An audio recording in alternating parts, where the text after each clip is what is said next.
I'm here. All right. How you doing, folks? Happy Monday. And wow, how was your weekend? Um, yeah, I don't really know how to better do this button up. How uncivilized of me. Don't really know how to preface everything that's going on right now. Obviously, shit's hitting the fan, so to speak. Yeah, I wanted to talk about anything but what we're sort of facing right now. Um, Patrick and I did talk, at some length yesterday about the conflict currently happening in Israel and Gaza, and yeah, I don't really have anything to add to that. So hopefully, people aren't too full of questions. Um, just yeah, well. As I've said before, trying to study the Middle East astrologically is one of the more confounding tasks a mundane astrologer faces, for the very reason that I mean, sure, we have an inception chart for the state of Israel, and that's useful. And, we have a series of events. But it really seems, from the outside, it just seems to be always in trouble, um, always violent. Yesterday took people by surprise, but it's a backdrop to this um, circumstance that's almost just perpetually violent. There are peaks and valleys in that, and obviously yesterday is a peak in the worst kind of way. But yeah, it's a daunting task, I find, um, to get in there because it's so. Like I was saying yesterday, it just like if it was a guitar amplifier, it'd be cranked up to 11 all the time. There's no peace war like you get in other places, or at least very little of it. I realize, there have been ceasefires and things like that. Anyway, like I said, I don't really want to talk about it. I'd like to talk about anything else. I spent this morning walking around with my phone camera, trying to shoot video for this Muhammad Ali video I'm doing on the synodic cycles of Venus and Mars. I went reasonably well, but I'm having some troubles with my microphone. The sound keeps dropping out for some reason. At first, I was using the mic on my iPhone, and the sound would drop out. So then I bought like a clip-on mic, and that I get the same problem. So it must be something in my phone, and that's kind of frustrating. Just always dealing with technical issues when I really just want to, roam free and do creative work and not have silly stuff get in my way. But that seems to be my lot for now. Things change. Anyway, yeah, drop me a line. Tell me what you'd like to talk about. I had half a mind to do my Muhammad Ali presentation here, but I know I've spoken about it either in the solo live stream or with Patrick, and I covered some of it on the Astrology podcast even. But I really like there's so much just in his life that pertains to it that I wanted to touch on. I'm making I yeah, there's a lot of slides to make. That's why it's taking me so long, and also just shooting video I find very frustrating. I kind of want to do video essays more than the sort of the live talking head thing. Um, all right. Well, let's see here. What can I start talking about? Maybe I do just put up the slides and start talking about Muhammad Ali, if it's all the same to you guys. Just going to do something here.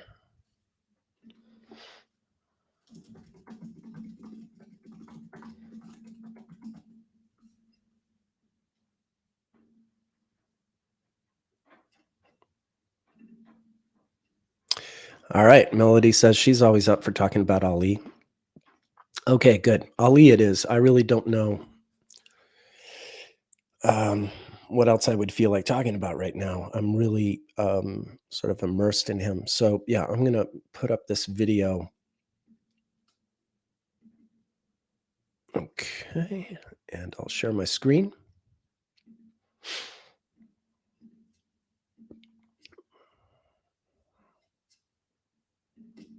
Okay.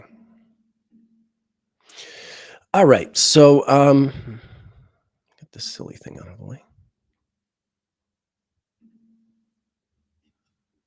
How do I get this thing out of the way? There you go. Screw off. Okay. So, Muhammad Ali was born during the red 4 Venus synodic interval, which the setting E phase. I just realized when I was out there shooting my video, I was saying setting C. So obviously, I would have to reshoot that anyway.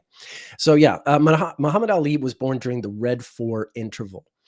And as if you've watched my introduction to the Venus synodic cycle video, you know that the red intervals 1, 2, 3, 4, and 5, those are the Venus intervals where the retrogrades happen and the interior conjunctions.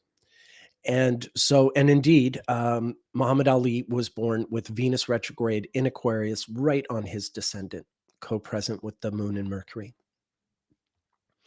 So he's got natal Venus retrograde, and um, there are a number of the Venus retrograde transits that are really pertinent in his life. I still haven't made slides for everything I want to talk about.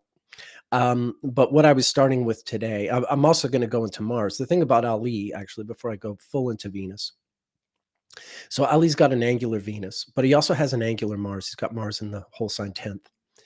And in his case, not only do the Venus synodic cycles, not only do they time events in his life rather, uh, uh, you know, closely, but so does the synodic cycle of Mars. The synodic cycle of Mars also plays this really interesting pivotal role in his life, and yeah, it gets really deep and intertwined, and it's one of my favorite examples for exactly that reason.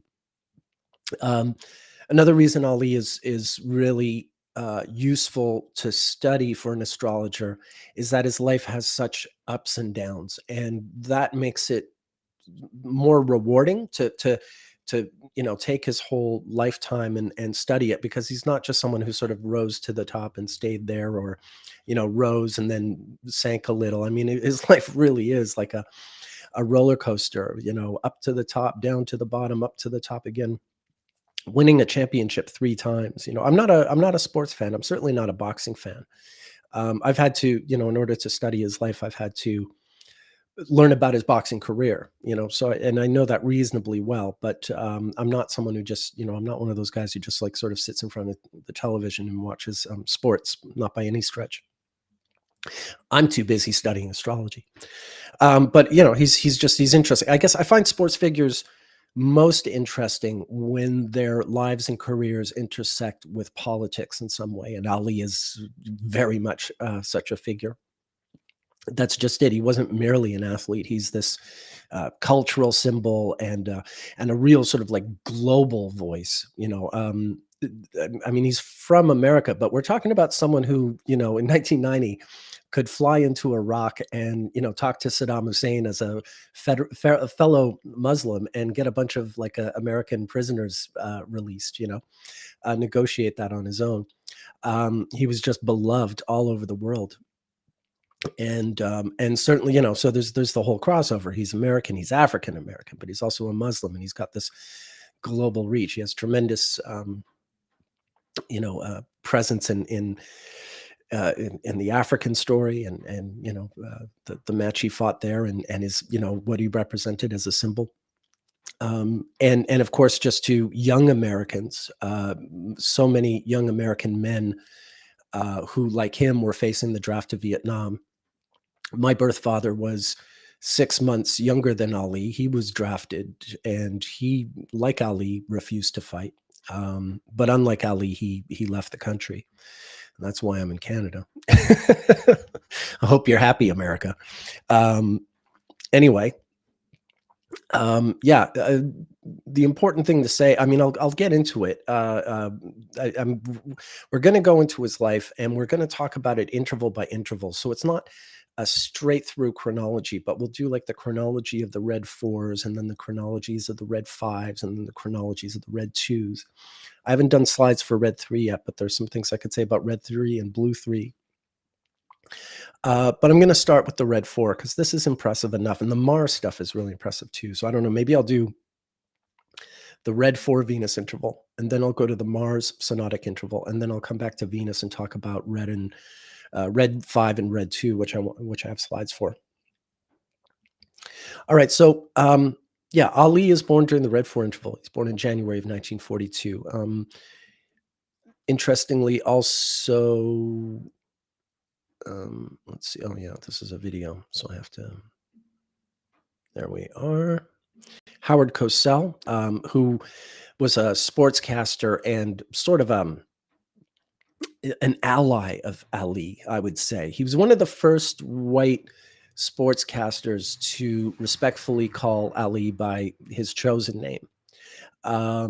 He did call him, I mean, everyone was calling him Cassius Clay when he first changed his name to Muhammad Ali. And, you know, there were several sort of altercations over that because Ali didn't appreciate it from anyone. But Cosell's one of the early, you know, converts isn't the right word, but you know what I mean? He's one of the first people to go, actually, this man wants to be called Muhammad Ali, and so that's what I'm going to call him, rather than antagonize him with a name that he doesn't want to identify with. So, and yeah, they have this sort of ongoing, sort of a faux rivalry. I mean, you know, Cosell was a supporter, but they could sure get into it. And actually, there's an interesting Red 4 story coming up with Howard Cosell. I haven't made a slide for her yet, but also Ali's second wife, Belinda Boyd, who's the mother of 4 of his children. She was born during a red 4. She was born in March of 1950, but I haven't made the slide for that yet. Like I said, I have a lot of slides I still want to make, and you'll be able to appreciate that as we go through. All right, so this is now February of 1958. Cassius Clay, and he is, I'm calling him Cassius Clay because it's 1958. He changes his name in 1964. I respect the timeline. So when he is Cassius Clay, I'm calling him Cassius Clay because we're living in the moment of 1958. Close your eyes. It's February 25th, 1958. You're in Chicago, and the Golden Gloves competition is happening. And a 16-year-old Cassius Clay goes to fight in his first Golden Gloves. He wins his first 2 fights, but then in the semifinal round, he loses to a boy who's 2 years older and 9 pounds heavier. And reportedly, he gets thrashed pretty good and cries in the locker room. You won't see much losing from him for quite a while. And actually, according to Muhammad Ali, the night before, now this Golden Gloves competition apparently was a 10-night event. I know it began on February 25th, but I don't actually know which of those 10 nights he lost the round. That's not given in the biographies, but whatever, it was within 10 days of February 25th. So no matter what, it's a red 4 interval when this occurred.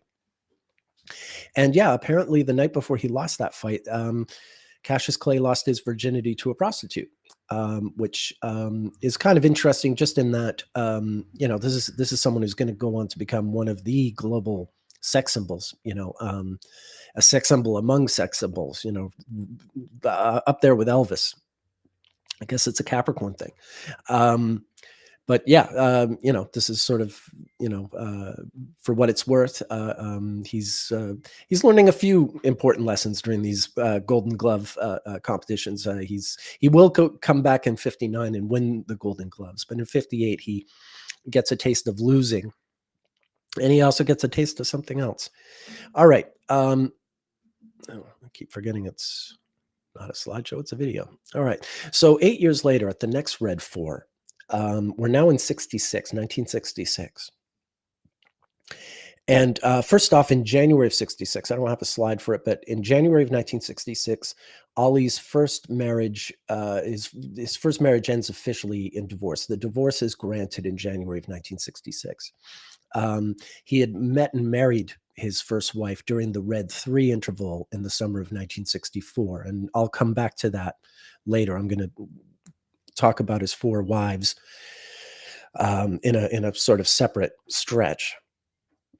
But needless to say, he's just been divorced from his first wife. And then a month later, he's notified by the draft board that he's been reclassified 1A, which means he's now eligible for the military draft because, of course, the Vietnam War is going on. And so over the course of the next year or so, year and a half, he's going to be uh, um, fighting the stigma of being a quote unquote draft resistor or draft dodger. Um, I would call him a draft resistor. I would call my father a draft dodger. If you left the country, you were a dodger. Ali said he would never. At one point, a couple of months after this, in '66, he goes to Toronto to fight a boxing match, and someone says, "Well, are you going to go back to the States?" Or a lot of Americans are going to Canada to escape the draft. He's like, "I'm not leaving my. No one's chasing me out of my country." So he was a draft resistor. But this is where it all starts. It was 2 years earlier in March of '64 that he was classed. I think it's 1Y. I don't know, American military terminology too well, but I believe he was classified 1Y or something to that effect. In March of 1964, making him ineligible for the military draft. And for whatever reason, I guess they were sort of getting more desperate for conscripts, and he was reclassified to 1A, and he was eligible for the draft. So his resistance to the draft, I mean, this is a famous part of his legend. He refused to fight in Vietnam. He has some very, quotable and non-quotable remarks about his feelings on that matter. And as a consequence, he's stripped of his title. And, he's going to spend the next few years really sort of like struggling for money, struggling to make a living, and struggling to make his way back into the world of boxing. And then with that, make his way back to regaining the heavyweight title that was unfairly taken from him.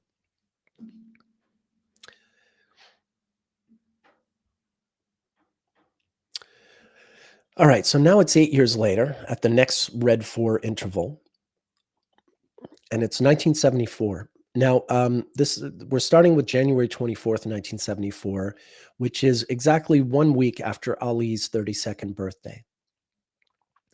Now, keep that in mind, 32nd birthday. I've talked about this a fair amount, but just to remind you, the 32nd birthday is a birthday where you get a joint Venus and Mars synodic return with the solar return. What do I mean by that? I mean, on a given birthday, and anyone's 32nd birthday, of course, the solar return chart just means the sun is in the same position as it was at the time of birth. That's what a birthday is. It's it's a solar return. But when you turn 32, not only is there a solar return on the birthday, but Venus and Mars, because of their cyclical synodic patterns, also wind up making a very, very close zodiacal return to the natal position at the 32nd birthday, and then again at the 64th birthday, which of course is 32 times 2. So I'll remind you, Ali natally has Venus retrograde in Aquarius in the 7th and Mars in Taurus in the 10th house. And so here we are back in the Venus retrograde in Aquarius of 1974. And you can see Mars is also in Taurus. So we've got the Venus retrograde in Aquarius and the Mars in Taurus, just like he has in his natal chart. And that's what's going on during this week. So first off, on January 24th, Ali and Joe Frazier, his rival. Now, Frazier is the guy who had held the heavyweight title after it was taken from Ali. And they had a boxing match in 1971, not long after Ali came back to boxing. I'll talk about that in a bit. And Frazier beat Ali in that 1971 match. They called it the fight of the century at the time. Very, very high profile boxing match. So Ali, vowed to fight Frazier again to have another shot at his title. But in the meantime, Frazier fought a guy named George Foreman, who had won a medal in the '68 Olympics in Mexico City, as Ali had won in the Rome Olympics of 1960. And so Foreman was now the heavyweight champion. But what Ali needed to do now, first he wanted to fight Frazier again so he could, get revenge for losing the first fight. And then he would go on to fight Foreman later in the year, which he would. So this is first of all, the solar return is very important because, like I said, it brings back that Venus-Mars joint synodic return. So both those planets are really sort of highlighted with the synodic return. It's the natal position. It's a position that harmonizes very smoothly with the natal chart because precisely because of that. So well, first off, he on live TV with Howard Cosell. Remember, Howard Cosell, like Ali, was born during a red 4 interval, and this is happening during a red 4 interval. Joe Frazier is a white 4 interval, as it would happen. And so Ali and Frazier are just doing an interview with Howard Cosell on live television, and Ali starts taunting Frazier as he would. That was one of the darker sides of Ali's character, was he could be quite cruel, and just say things that really nobody should be saying to anybody. I don't care what boxing match or whatever. And Frazier took exception to his taunts, and things escalated into a shoving match on live TV. So the pair, they were fined $5,000 each for conduct demeaning to the sport of boxing. And then 4 days later, of course, they put on gloves and did the real thing for money. And that was here 4 days later, January 28th, 1974. So Ali wins this rematch. He had lost to Frazier in 71, but now in 74, Ali has tied the rivalry, 1-1. And of course, there will have to be a third match, and there will be at the next Venus retrograde, or just after the next Venus retrograde, but during the red 5 interval. And I'll get back to the thriller in Manila in just a bit. So first of all, this is what makes Ali's birthday at the age of 32 so powerful, because Venus and Mars are really, they're both angular planets in his natal chart. So their returns were simultaneously. They're in this loose square to each other. And this is the year he's been working at it for a few years, and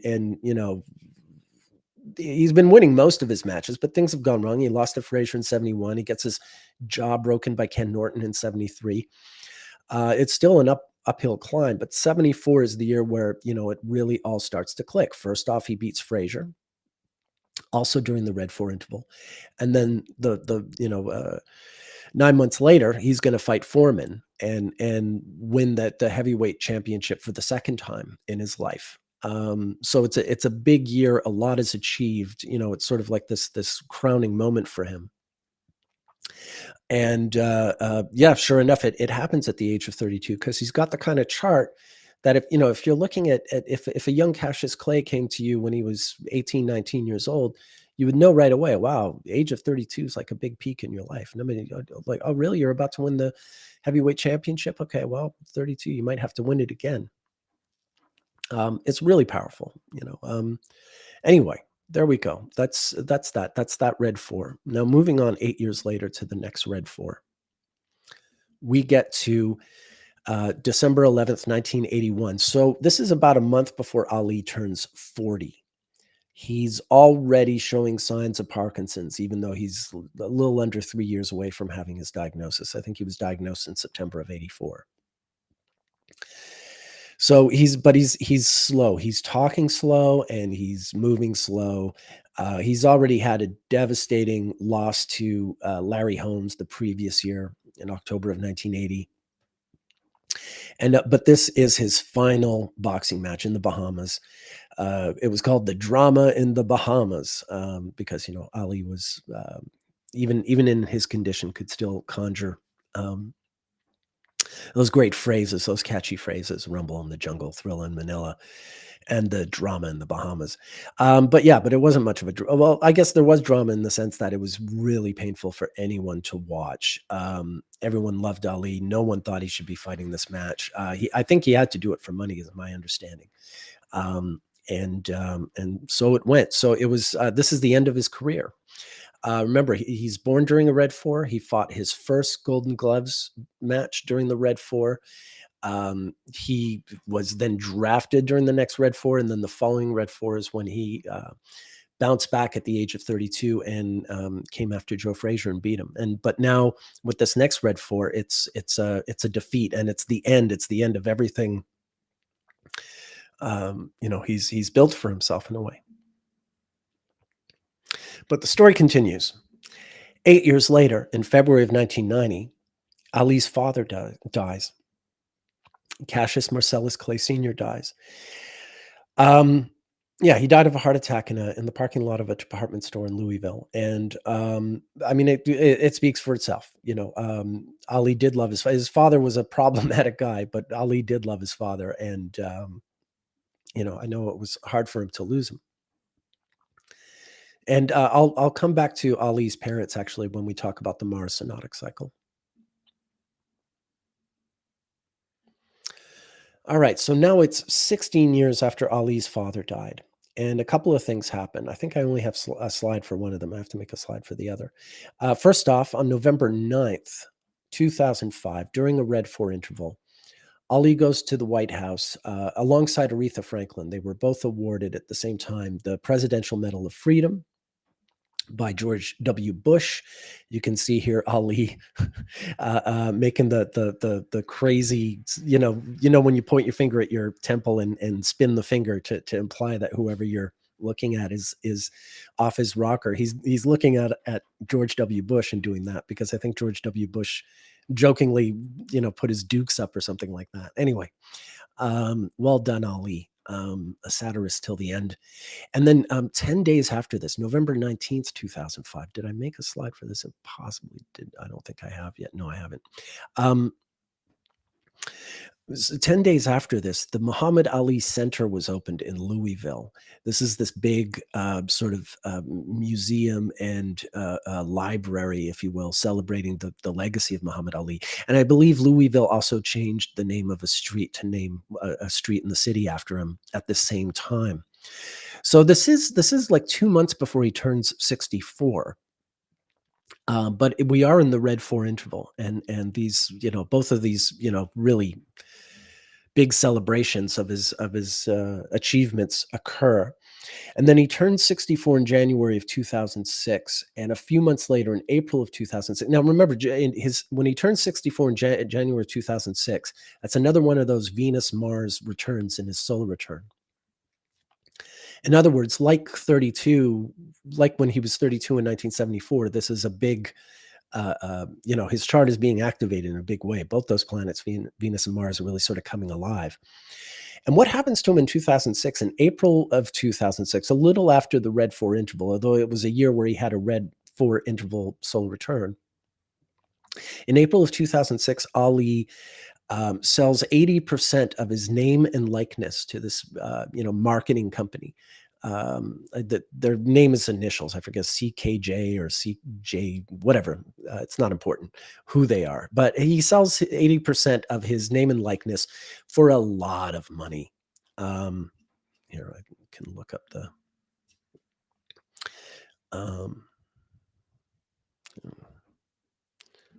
put up the chart here.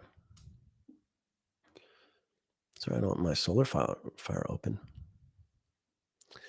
I don't have anything to say about RFK Jr.'s chart. I've really said everything I will about the election. We don't have a birth time for him. Yeah, I'm sorry to disappoint. I'm kind of like, at some point I'll do a big talk on Trump, but I'd like the election to come and go, and then we can, dig in. That's how I'm feeling now anyway. I mean, chances are I'll go back on that at some point, not to be inconsistent. What was I looking for? Oh, yeah. $50 million. That's how much he sold. 80% of his name and likeness to the company was called CKX, and it was for $50 million. So in other words, Ali is well and truly looked after from here on, because I think, his fourth wife had to do a lot of management to get his finances in order. He'd been extraordinarily generous with his money over the years, and I think, as is likely, he probably lost more than he needed to. Okay, so that's the Red 4 interval. Just to recap, he's born in a Red 4. When he's 16, he goes to Golden Gloves with the Red 4.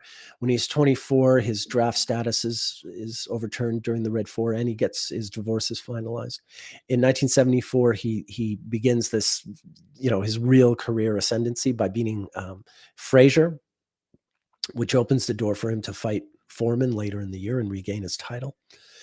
And then his career ends with the Red 4 in 1981-82. And his father dies during the Red 4 of 1990. And then in 2005, he's given these two sort of acknowledgments of his legacy, the Medal of Freedom and the center and the name, the street named after him, and the big center being built in Louisville, which I understand is really extraordinary. I'd love to see it. So yeah, that's it. That's his Red 4. And you can see how I've just sort of traced that one Venus interval that occurred. There's 20 Venus synodic intervals. They each are 146 days long. They only come around once every 8 years. And the idea is, if you take a human lifetime and you study the chronology alongside the Venus synodic cycle, and you just see the same intervals popping up over and over and over again with certain charts, certainly with a chart like Ali. Like Ali's got a very, in the sense that you could look at his chart and know that and anticipate that both the Venus and Mars synodic cycles would be powerful transits for him. I think that's what you could extrapolate quite easily. Whether you would know looking at his chart, whether you would know right away that this is going to be a heavyweight boxer who wins a championship 3 times, because yes, there's a total of 3 times, and we'll get to that. That's another matter, but you can certainly, you would right away, you would know, you would have some sense of the timing of his life and what planets would be really sort of dominant in transit.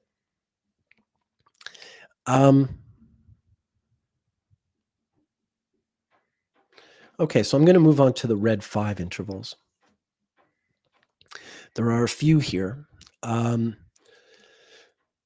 First of all, I was talking about how during the Red 4 of 1966, Ali's military draft status was reversed, and he was now eligible for the draft, and he refused to serve. And he was inducted on April 28th, 67, and that was when he refused, and then it went to the courts, and he was found guilty of draft evasion. In June of 1967, during the Red 4 interval, the Red 5 interval, the Red 5 Venus synodic interval. The Red 5 synodic interval is like the one we're still in a Red 5 interval now. Actually, it's the Venus retrograde in Leo.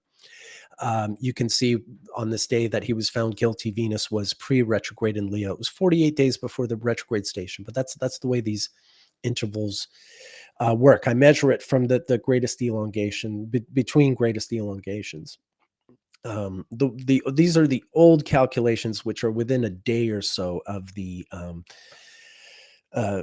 greatest elongation of Venus, but it's pretty close. And I think ultimately when this system is computerized, then that is where we'll keep the intervals, and this will be slightly adjusted, but not much, by about a day on each side. All right, so this is the Red 5 interval of 1967. 8 years later, and it's 1975, and he's fighting Joe Frazier again, but this time it's the Thrilla in Manila. This is a lot of people think this is, the last fight that Ali should have fought. He should have retired here, because this is where he makes his point. He and Frazier was his ultimate rival, and they had fought twice before. They had each won one of the rounds, so they had to have the tiebreaker. They just, they had to. And Ali is now the heavyweight champion again, because he beat George Foreman the previous year. I'll get back to Foreman when I talk about Mars. Sorry, I meant to go to Mars and then come back to Venus, but I'll just stay with Venus and then I'll go to Mars. It doesn't really matter. As you can see, I'm going all over the timeline. Like, we're going through the timeline in a different order. We're going according to the intervals and not just a straight chronology. So this is obviously important. This is sort of a peak for him. After everything he achieved in 74, he's sort of consolidating his achievement, and beating his rival well and good. Okay. And now we're going to move to the red 2 interval. I will come back to there's something else to say about the red 5 interval, but I'll have to come back to it. Now we're going to the red 2 interval. This is another really big one in in Ali's life.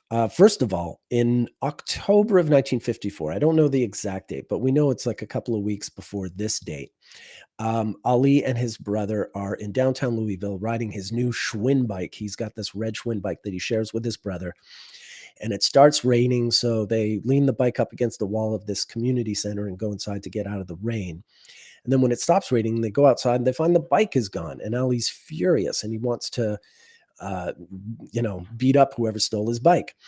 So there's a policeman on the premises who happens in the basement of the building that they happen to go into just to get out of the rain. In the basement of that building, there's this off-duty policeman who is running a boxing school, and Ali goes to him because he is an off-duty policeman to report that his bicycle's been stolen. And he tells the policeman that, he wants to whoop whoever stole his bike. And the policeman says, "Well, have you, do you know how to punch? Do you know how to fight?" And Ali doesn't. So he winds up joining this boxing school. And within a few weeks, just a few weeks of him starting boxing school, he fights his first match, and it's actually televised because this off-duty policeman in Louisville, I forget his name, Joe somebody. I should have it, but he had these sort of amateur boxing matches on TV with kids from his boxing school, and it was just on like local Louisville TV. But Cassius did win his first boxing match, and this was during a red 2 interval. This is Venus retrograde in Scorpio, in Ali's fourth house. And as you're going to see, the red 2 interval is quite powerful in his chronology as well, sort of up there with the red 4.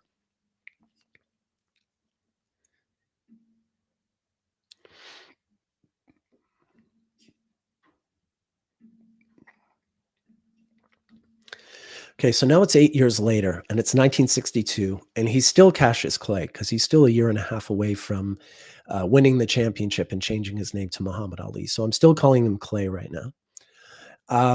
And This is Ali's first boxing match in the new modern heavyweight division. Like they had just sort of changed the way the divisions were organized. So he's now in the new modern heavyweight class, and he's fighting a much older boxer named Archie Moore, who had actually briefly been Clay's trainer 2 years earlier.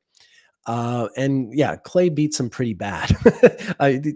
Years later, you've already seen in December of 1981, Clay's going to be the old boxer who gets, easily trounced by a strong young buck. But in this case, I mean, go back 19 years, and it's Ali who is, playing the other role, playing the young man's role.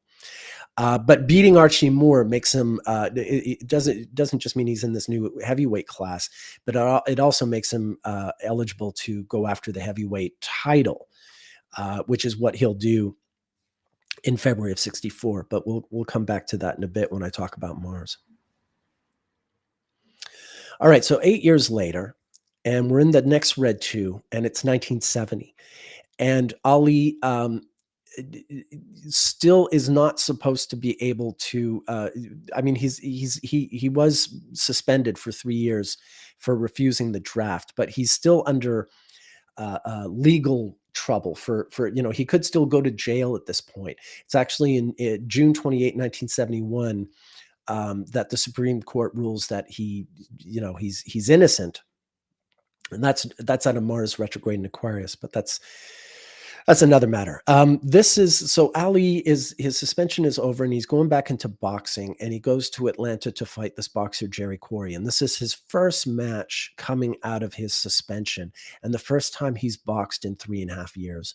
He beats Quarry, and then in December, also during the Red 2, he fights another boxer, I think named Oscar Bonavena, and beats him. And then after the red 2, you get the white 1 interval, and that's when he fights Joe Frazier at Madison Square Garden in 1971. So that fight is a bit of an anomaly, that fight of the century. in that it doesn't occur during a red interval or a blue interval, but most of Ali's turning points really do occur during those Venus intervals. Those particular ones, the red ones. So this is, but anyway, this is Ali beginning to work his way back up. That long road that'll lead him first to January 74, beating Frazier in their second match. And then 4 years after this match with Corey, he'll finally win back his heavyweight championship from George Foreman.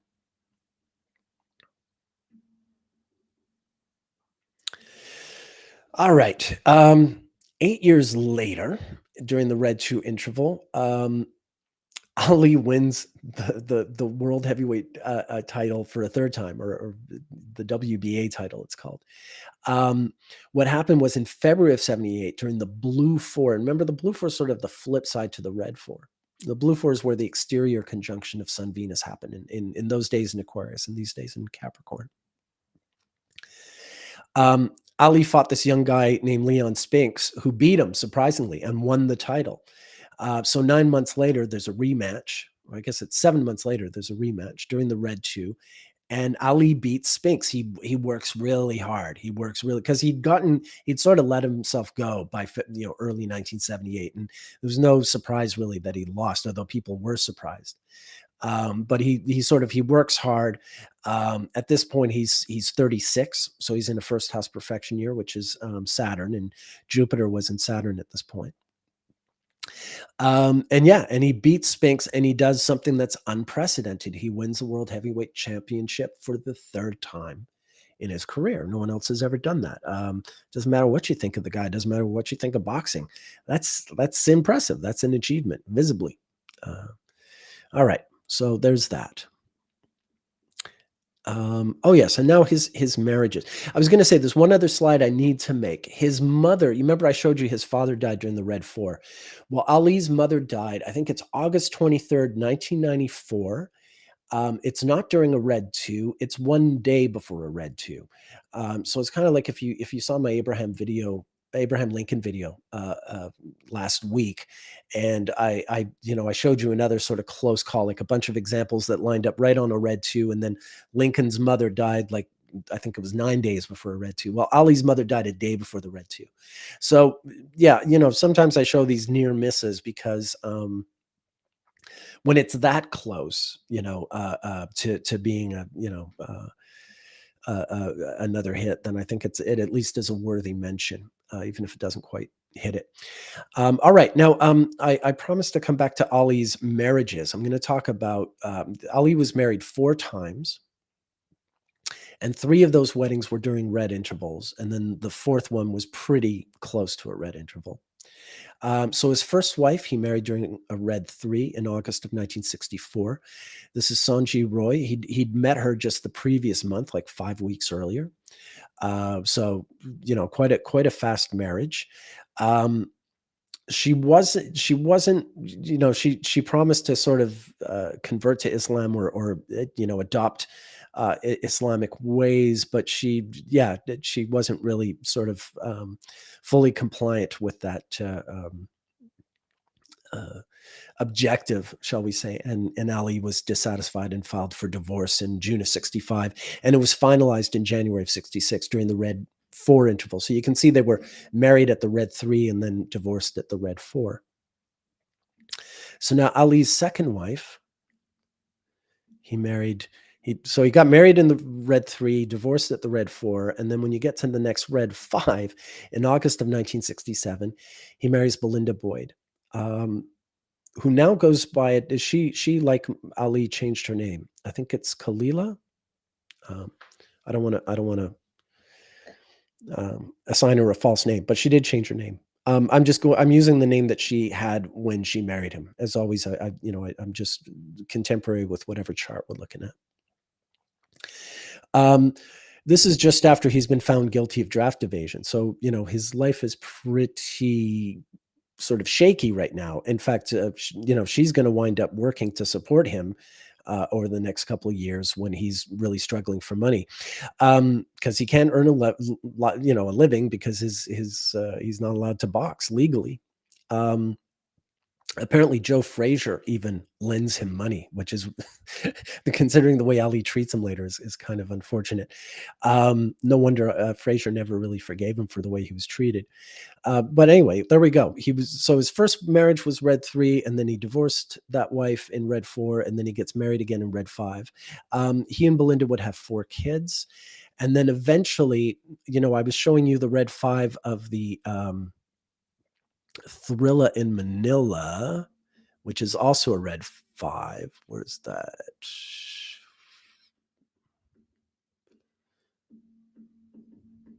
There we are. So this is also a Red 5. He married Belinda during the Red 5 of 1967, and then 8 years later, at the Thrilla in Manila. By this point, Ali has he's already married a different woman, who he'll have to marry again once he and Belinda get divorced, which isn't till the end of '76. But he literally shows up in Manila with like 2 wives, his second wife and the woman who will be his official third wife, but for now is sort of his uh, adjacent second wife or what have you. So yeah, things get real complicated and real Venus retrograde in his life during this Red 5. So he married Belinda and had 4 kids. Um, the oldest daughters, I'll get to the kids at some point. I don't know all of their birthdays, but I know a lot of them. Um, all right, so Spanx, Red 5. Okay, so that's the second marriage. The third marriage, this is Veronica Porch, and this is the woman who, they'd gotten together in '74 around the time of the Rumble in the Jungle. And they'd had some kind of marriage ceremony when he was still married to Belinda. But then he and Belinda divorced in December of '76. And on June 19th, 1977, they're married. But this is one day after the Red One. The Red One had ended on June 18th, and they get married on June 19th. So again, like these close calls, when they're this close, like within a couple of days, I feel like they're worthy mentions, especially since, like I said, the other 3 marriages are during red intervals. So with the fourth marriage being just one day shy of a red interval, I think that needs to be sort of acknowledged in the body of evidence, as it were. And then finally, we have his fourth marriage. He marries Lonnie Williams on November 19th, 1986, during a Red 2. Remember, the Red 2 was, we've seen a lot of Red 2. We've seen that, he had his very first boxing match ever during a Red 2 in 1954. He became a heavyweight in 1962 when he fought Archie Moore. He came out of his suspension when he fought Jerry What's His Name in Atlanta in 1970. And he beat Spinks for his third heavyweight championship in 1978 during a Red 2. So we've seen the Red 2 interval is really powerful in Ali's life. And he married his fourth wife, Lonnie Williams. They would be married for just shy of 30 years because he died in June of 2016. So 29 and a half years. And she had known him since childhood. Well, since her childhood. She was considerably younger than him, although, by this point, a woman with a university degree. So she wasn't a child when he married her. But there are pictures of them in the early 60s where she really is like a little kid and he's this, young boxer. But yeah, by this point, she's really sort of his caregiver, and she takes care of his, by this point, his health is really shaky. And he and Veronica Porch were divorced the previous year in '85. And they're divorced exactly 8 years after when they got married in '77. So there's still a Venus return element in the third marriage with Veronica Porch. But yeah, Lonnie Williams is his fourth wife, and she looks after him for the rest of his life. Very, very sort of devoted and sort of, helps him get his financial life and his health regime on track. All right, so those that I do still, believe it or not, have other Venus retrograde slides I want to make or I want to present, but I just haven't made them yet. And so I will, get on that. And but in the meantime, I think I want to show you the Mars synodic cycle, but I think I'm going to have to literally make a video. See, I have to make them sideways on the keynote and then move them over after. So bear with me while I'm doing that. Whoops, what was that here?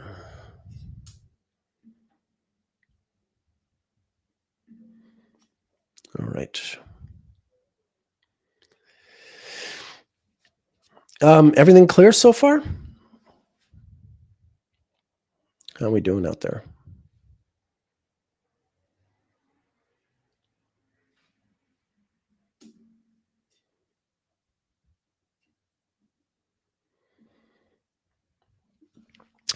Oh, Kai's asking, what indicators do I like for multiple spouses like Ali had? Well, I gotta say that Venus retrograde right on the seventh house, like right there.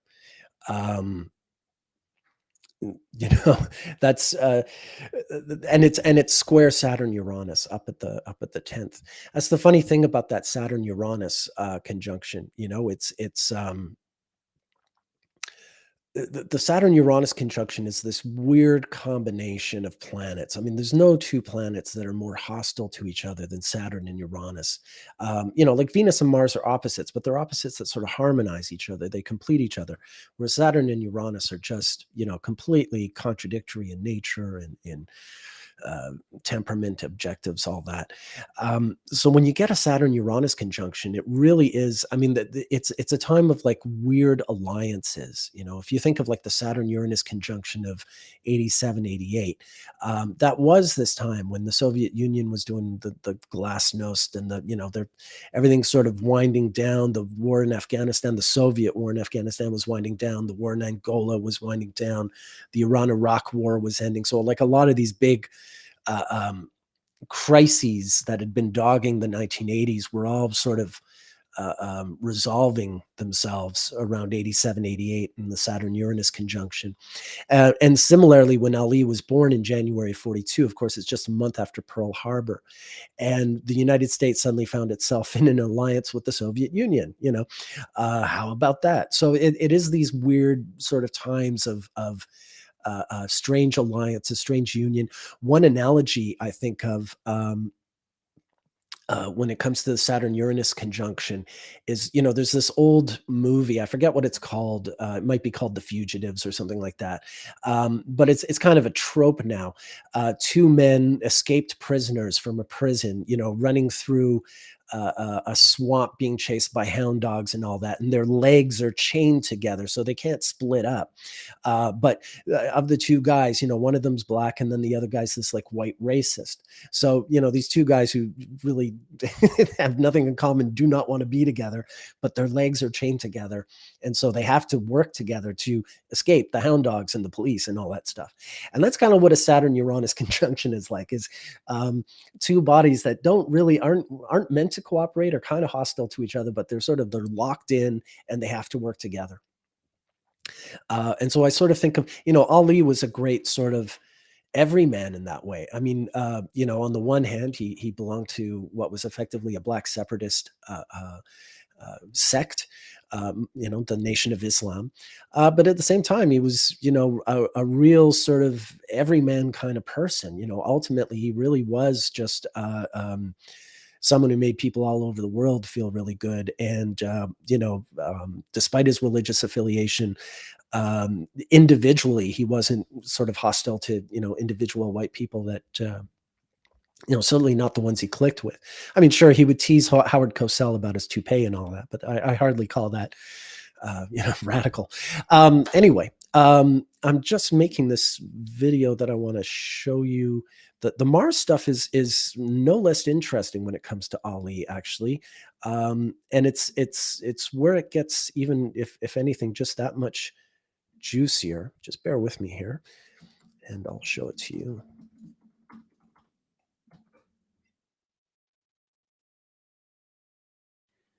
Just about there. Trabrex says of Mice and Men. Okay, sure. John Steinbeck. It's a fine book. Don't hurt the bunny, Lenny. I'm not sure where we're getting the reference, but that might just be me. I might just be a little slow. Okay. All right. So first, let's just talk about the Earth's orbit. The Earth's orbit is elliptical, right? It's not like this perfect symmetrical circle around the sun. There are periods in the Earth's orbit around the sun where it's closer to the sun and periods when it's furthest. The perihelion, when Earth is closest to the sun, occurs in early January. I think it's around January 4th, about 2 weeks after the June solstice. And then the aphelion, and then the aphelion is in July, around the July 4th, and that's when Earth's orbit is furthest from the sun. Now, this is the reason, for instance, why July and August are 31 days each, but February has 28 days. Of course, the sun is not circling around the Earth, but from a geocentric perspective, it is. And from that perspective, the sun appears to move faster in January and slower in July and August. That's the apparent speed, and that dictates a lot just in terms of the solar rotation and the planets moving outside the sun, how they sort of figure in the geocentric picture. So when we get to the next slide,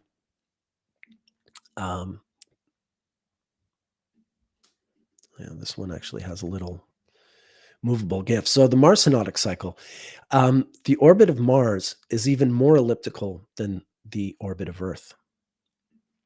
Mars has the second most elliptical orbit of the solar system's planets. The first is Mercury. And in comparison, Earth's orbit seems almost circular. Now, the synodic cycle of Mars combines alternating sums of 15 and 17, arriving at a close zodiacal return at 79. So down here, just to explain, your first Mars return is at the age of 15. And then the next one is 17 years later at 32. Remember, I was telling you about how Venus and Mars have a joint synodic return at 32. So this is that second Mars return at 32. And then 15 years later, you have a Mars return at 47. And then 17 years later at 64. Again, like the 32, this is a joint Venus-Mars synodic return. And then after 15 years, you get to 79.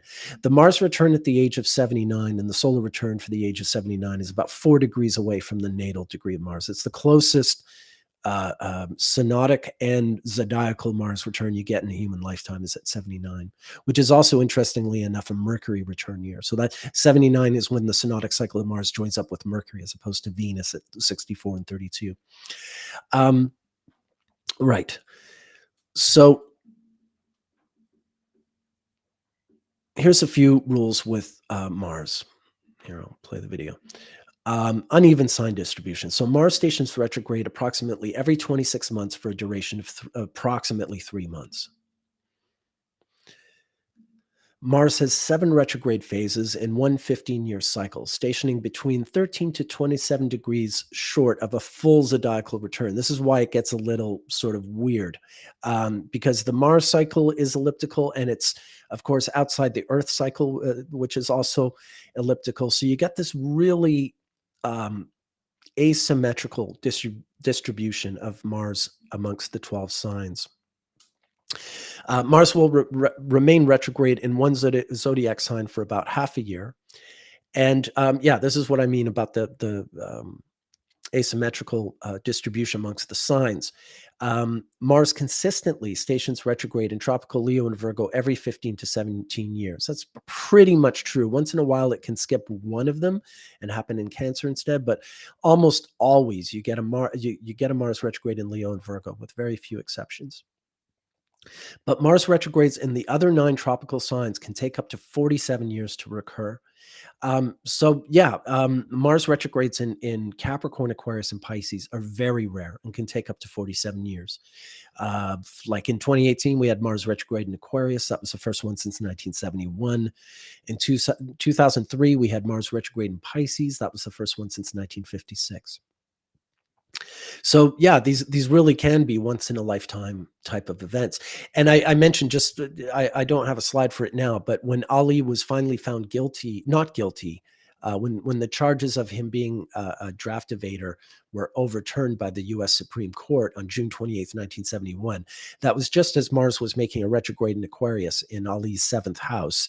The only Mars retrograde in Aquarius he would ever live to see, because the next one would occur 2 years after he died. Okay. So, all right. So this is just a table of every Sun Mars conjunction between the years 1893 and 2049. So here we are, 2023 on November 18th. We have a Sun Mars conjunction in Scorpio. 2 years ago, yesterday, we had a Sun Mars conjunction in Libra. All right. Now, if you look at the distribution, the Sun Mars conjunctions, it's like with the retrogrades. They're very frequent in the July August signs in like Leo and Virgo, and really infrequent in the in Capricorn, Aquarius, and Pisces. So let's have a look at this distribution here. So this is Pisces. You can see in this period, this is a little over 150 years of time, right? And in this, whatever the count is, 156, I guess, in 156 years, there are only 4 Sun Mars conjunctions in Pisces in that whole time. This is what I mean by rare, So 1917, 1949, 1996, and 2043. Okay. And yet, there's some interesting things here. In 1964, there's a Mars retrograde in Aquarius. I think I'll come to that in a second. Well, first, here we are. This is the Pisces conjunction of 1917. Ali's mother is born. Now, she's born February 12th, 1917, and the conjunction would be February 28th, 1917. The proper conjunction, the proper conjunction would be at 9 degrees Pisces. But since she was born 16 days earlier, she has the Sun and Mars here with Uranus in Aquarius. All right. Can you all see that the Sun is at about 23 Aquarius and Mars is at about 25 or 26 Aquarius? You see that? All right.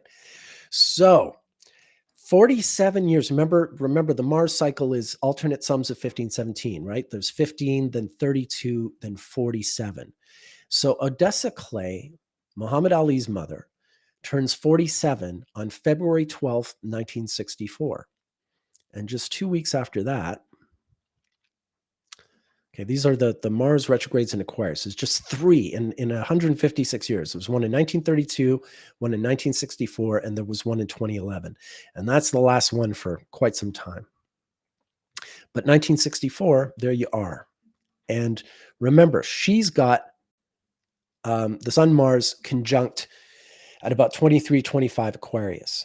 And now so in her, that's where the Sun and Mars would have been when she had her birthday, her 47th birthday, 2 weeks before her son wins the heavyweight title against Sonny Liston in Miami during a Sun Mars conjunction in Pisces. That is, a return, if you will, because it's her 47th birthday, even though her natal conjunction's in Aquarius, this conjunction's in Pisces. She was born before the conjunction in Pisces, where in 64, the conjunction was in Aquarius, and then it moves into Pisces.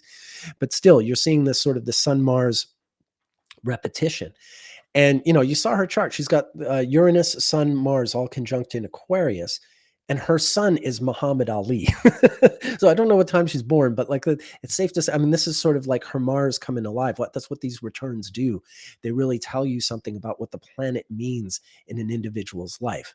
And, part of, I mean, Odessa Clay is, a woman and a mother.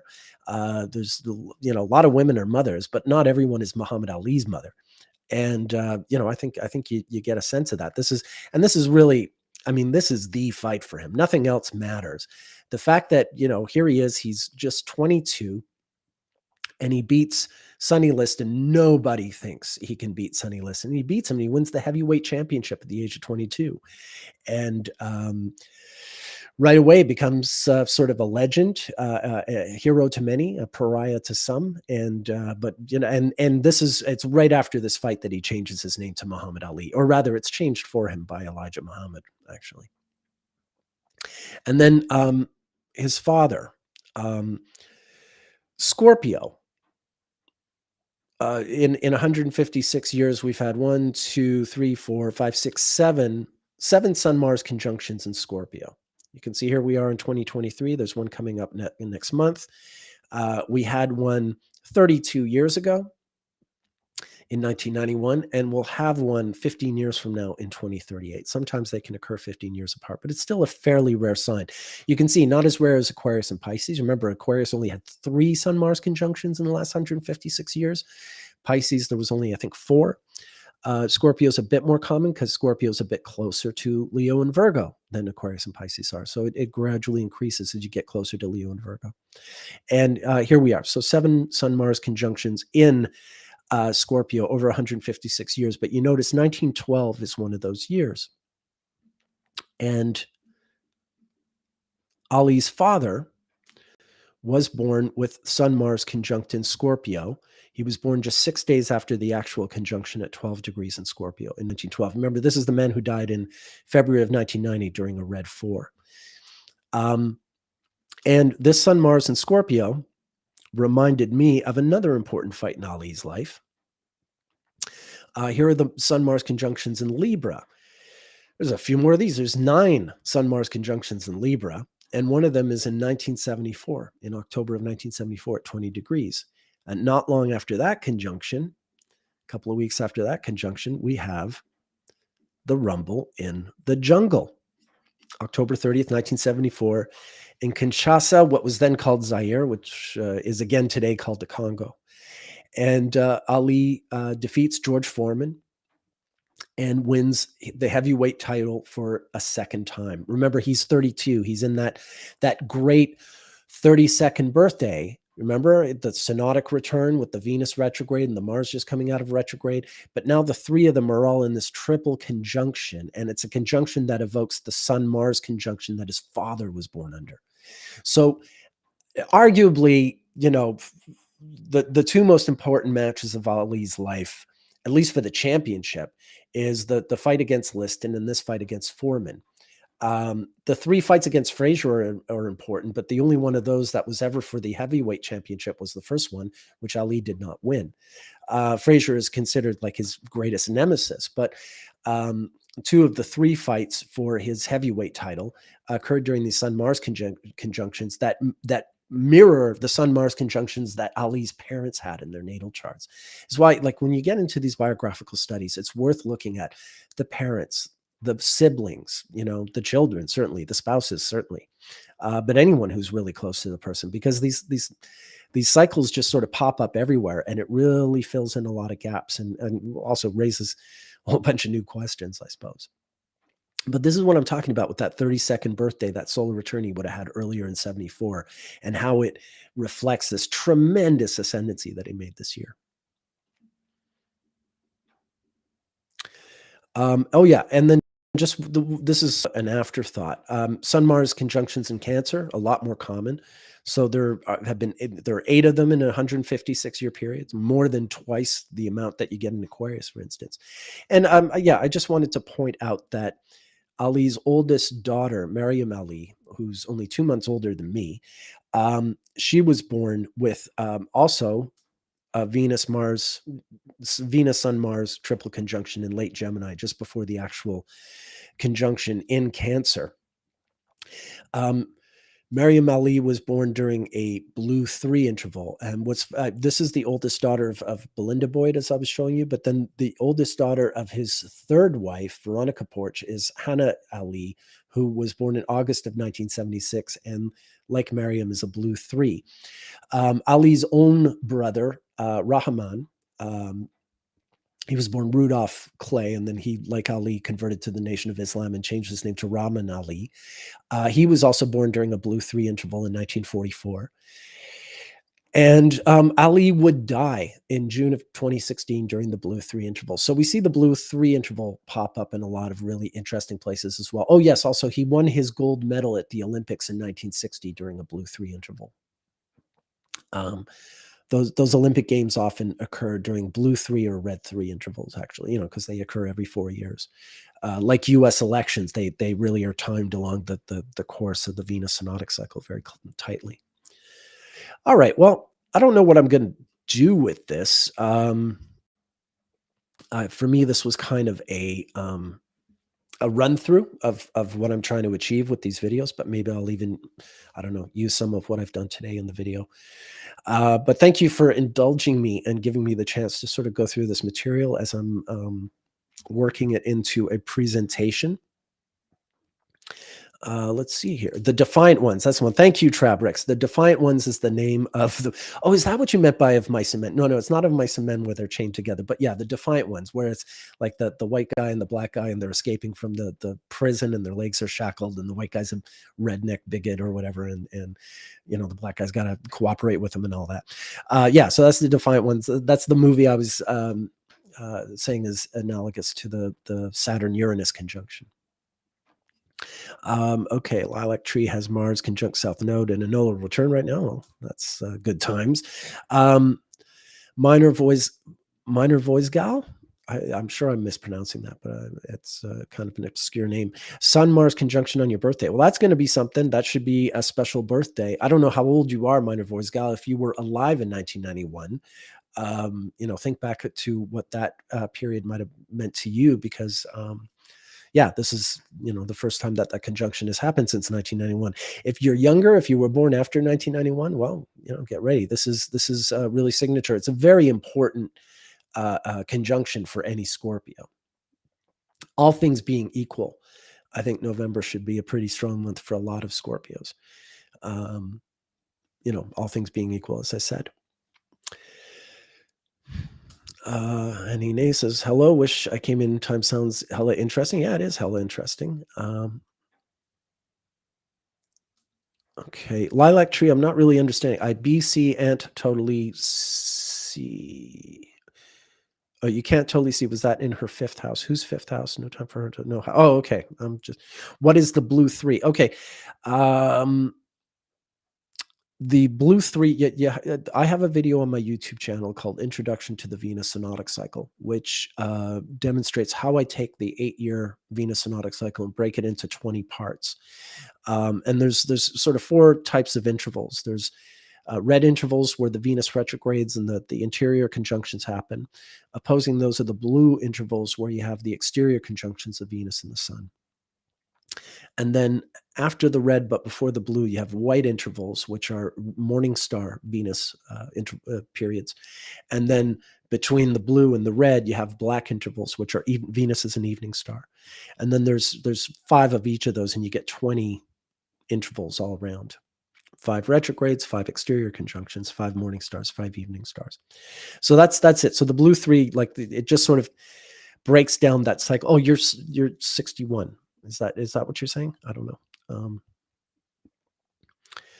Kate, your son was born February 10th, 2011, just after the Aquarius one. Yeah, that's a rare conjunction. My adopted daughter was born March 26, 2011. She also has that.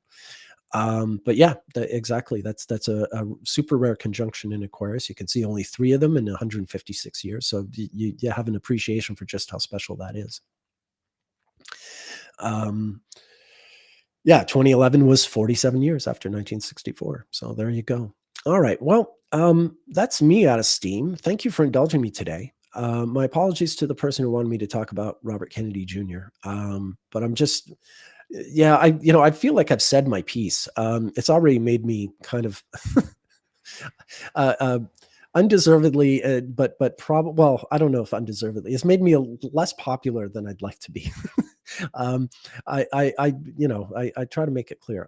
I hope I'm wrong, but I really do. I've thought all along that he's going to win, and I really hope the day after election day, I'm looking you all in the eye and saying, I'm so sorry for getting that wrong, and yeah, I hope I'm well and truly disgraced and shamed a year from now. But I really, and I'm being hyperbolic, of course, but I that's just what I think. Yeah, the Mars stuff is interesting, right? I mean, this whole thing with Ali's parents and those fights that he won, it really is revelatory. There really is something in that that you just wouldn't see from looking at Ali's chart alone. This is why I love these sort of studies and digging up these connections. And yeah, like I said, I mean, just to close, I'm not a big sports fan. I find Ali interesting as a astrological subject. back in the Project Hindsight days. Robert Schmidt had been a boxer when he was in college, and so he was interested in Ali, and I was studying Ali's chart amongst many because he had Venus retrograde, and I was very interested in Venus retrogrades. And so Schmidt and I bonded to some degree. We got into a lot of really deep astrological talks about Ali back in the day. Um, and had things sort of continued on that course, maybe we would have collaborated on a more sort of something similar to what Schmidt did with Einstein, where he read the entire life using the Hellenistic system. And I think Ali's a really good candidate for that. He's got a really well documented life, and the thing I like most in a subject that I'm studying is a lot of ups and downs. Yeah, he was a winner, but he had his days where he was not a winner. Some stuff he brought on himself. He's not perfect. He's perfect in so many ways, but he's very much a flawed human being. Someone to be admired for sure, with tremendously positive traits, but a dark side, an ugly side as well.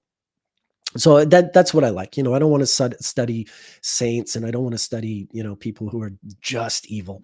Although I certainly do that too. But someone with him with some nuance, with just a tremendous personality and character, and ultimately a very lovable, human being. So yeah, for all these reasons, really, really worth studying. But just even in terms of technical astrology, I find those Venus and Mars synodic returns, the joint returns. He's a great example to present those joint returns, and that 32nd birthday and what he manages to achieve that year is really amazing as well.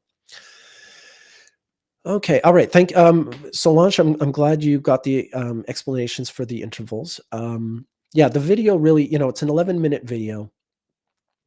It just explains how I calculate the intervals. It's just an introduction. And then all this other material, like the video I posted about Abraham Lincoln last week, and then this ongoing series that I'm going to do on Ali. And then I've got some other things coming up. I've got Elizabeth Taylor and Johnny Cash as a joint study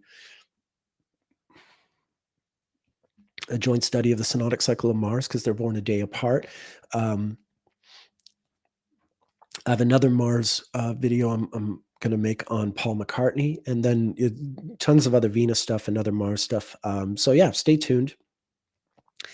And yeah, I think I'll use this live stream, as a sort of a practice room for me to work out these videos and work out how I want to structure them, and what I want to say, and let myself make the mistakes here so that I can correct them, and so the videos which are more permanent can be stronger production. So yeah, thank you for your attention. Thank you for your time. I hope you found it interesting. In my opinion, even if you could not care a damn about boxing, this is still a gold in astrology. So I hope you see that the way I do. And yeah, tune in next week. I'll be back with Patrick on Sunday. I'll be back for my solo stream on Monday. And yeah, this has been great fun. Thank you all, and have yourselves a fantastic